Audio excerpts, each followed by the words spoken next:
All right, welcome back and happy Friday, y'all. Today we're going to be talking about Tennessee's two newest commitments for the 2026 class.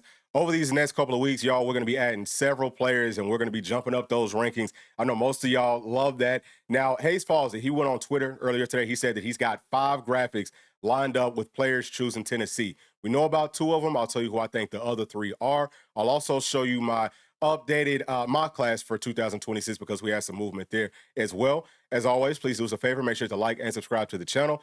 And looking at this class, man, there is some movement with these 2 players that we've added. So we're still sitting at 15th with on 3, and it's saying that we were ranked a little bit higher than that prior, but I think that that might be like last year's stuff. We have a total of 55% blue chip ratio. We got to get those numbers up some, but that's still good. Just like as long as it's over 50, it means that we are, bringing in players at about a championship level. So still not that many players added. Like I said, we're going to be adding a lot more. I can see us moving up with these rankings, and there's still, plenty of other programs that have to add more players too. But the first player that Tennessee added was Kedric Golston. You can see the on 3 has him as a 4-star. He's 6'2", 220 pounds. His dad was like 6'4", played in the NFL for a long time. Can he grow some more? I think currently he's probably going to be a strong side end. But if he gets up to 6'3", 6'4", I could see him playing Leo. So, he was previously playing at middle linebacker. He's a guy that can definitely play out in space. And the next player is going to be Edward Baker right here. So they've got him listed as a 3-star, 6'4", 315 pounds. He could play guard. He could play center. Love his game. You know what I mean? We will show y'all some of their clips in just a minute. But let me show you how these team rankings look with 24/7 Sports. So we're going to have to scroll down. We still got to scroll down. We did move up some, but we still kind of have a ways to go to get to our Vols. Y'all can see all these rivals that's ranked higher than us at this point. Hopefully that's going to change once it's all said and done. So Tennessee's currently ranked number 35. The last time that we looked at this, I think Tennessee was number 41. But just yesterday, I looked at this and we were at like number 45. So it's going to fluctuate because other teams are adding players too. But I'm curious, why is it such a big difference with 24/7 Sports versus on 3? So this is on 3's team rankings.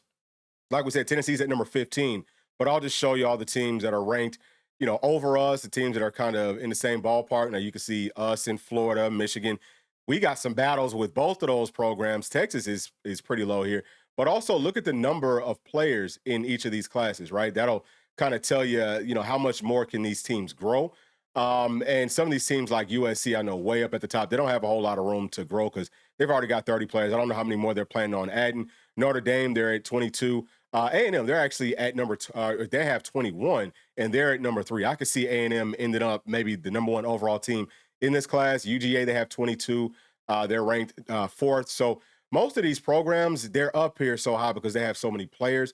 Had to make sure that I pointed that out. But if we do finish strong, Tennessee still has a chance to be like a top 10 team on at least on 3. I can't really call it for 24/7 Sports. All right, now let's talk about these players, man. Let's go ahead and show y'all some of their clips.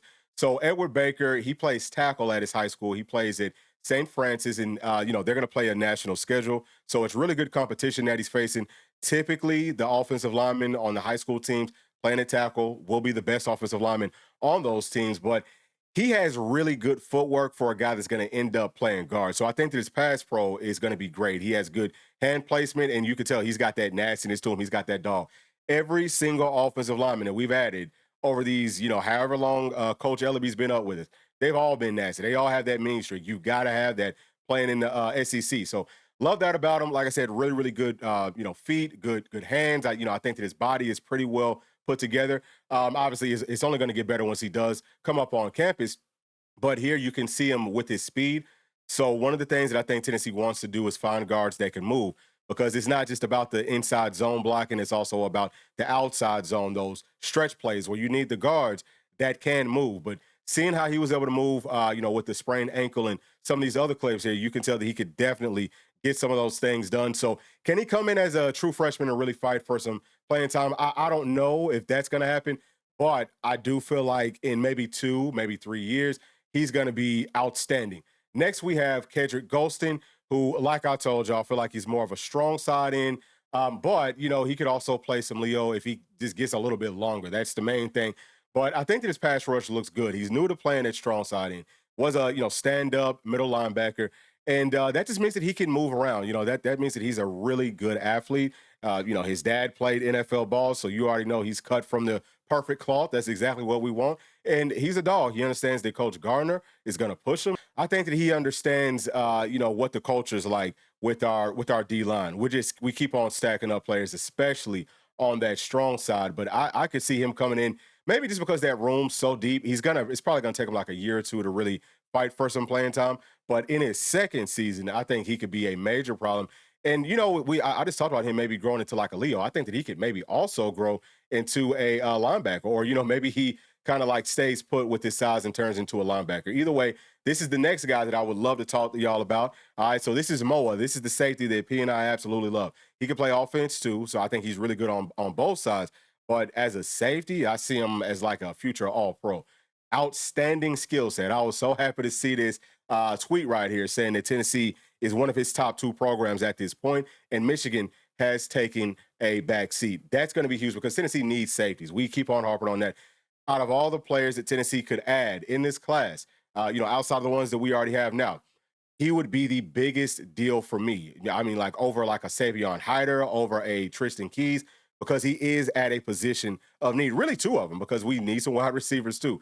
So, I think that he could come in as a true freshman and definitely fight for some real playing time, maybe even fight to be a starter. One of the best looking safety prospects, if Tennessee does land him, that we've landed in a very long time. So super high on him, super high on his, overall game. He does have a brother, right? So listen, he's from Utah. His brother was at BYU, and his brother just transferred to Michigan State. That's why I think Michigan State might be in a little bit of a better spot than some people think. We'll see. I mean, obviously, Michigan State versus Tennessee is like night and day. We have way more everything. It's way better everything. So I think that we are in a very, very good spot. Really, I mean, versus anybody else that he's even thinking about outside of Michigan. So that's why I feel great about us having a chance to land a very, very good safety. Now, this is what Hayes Fawcett put out there on Twitter earlier today, saying that, he's got 5 guys that's going to be coming to Tennessee. And of course, you can see Coach Heupel celebrating. These are the 5 that I think he might be talking about. So the first 2, we've already touched on them. Next, we have Legend Bay. He's a 4-star wide receiver. He's from Texas. He'll be choosing, I think it's tomorrow night.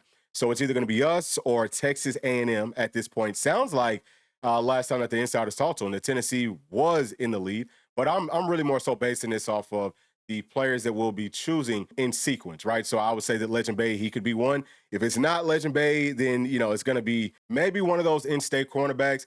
And then after that, I have the 2 teammates from Mississippi, Darian Albert and TJ White. So this class, man, like I said, it's not always just about those rankings, but I think that we're bringing in the types of players that we need. So this is my updated mock class for 2026. And I did take Brandon Anderson off of this because with Edward Baker joining us, we don't know where we still take Brandon Anderson. At least that's what the insiders say. They're not sure. And just kind of reading between those lines, it doesn't feel like Brandon Anderson's going to have a spot with this class. So that's not the best thing. Obviously, I wish that we could add him, but we'll see because he's going to be choosing on Sunday. So took him off. And then I actually added Moa. Like I said, that one's gigantic for me personally. And who else do we have? Also, if you look at the offensive tackles, I also added Blair. He's the in-state offensive tackle. I think he's going to be choosing his program within like the next week or a week and a half, something like that. But yeah, I mean, everything's all moving the way that it's supposed to move. With my mock class down at the very, very bottom, y'all can see how the averages look and have a little bit of an idea of where these classes might end up ranking with those different sites, 24/7 Sports. And with On 3, I think that with just these players, Tennessee's probably going to end up with 24/7 Sports. I'm going to call it top 15 with On 3. I think maybe possibly top 10, more than likely like top 12, something like that. And it's a total of 25 players. I can see Tennessee adding more guys as we go, deeper into the football season after this. But that's it for my thoughts. Please share yours with me down in the comment section. And as always, please do make sure to like and subscribe to the channel. We'll see y'all in the next one. Thanks. Peace. Thanks for watching, and please make sure to like and subscribe to the channel because that keeps us growing inside of the YouTube algorithm. And if you did like this video, here's another one that you might also enjoy. Thank you, thank you, thank you. We'll see you on the next one. Peace.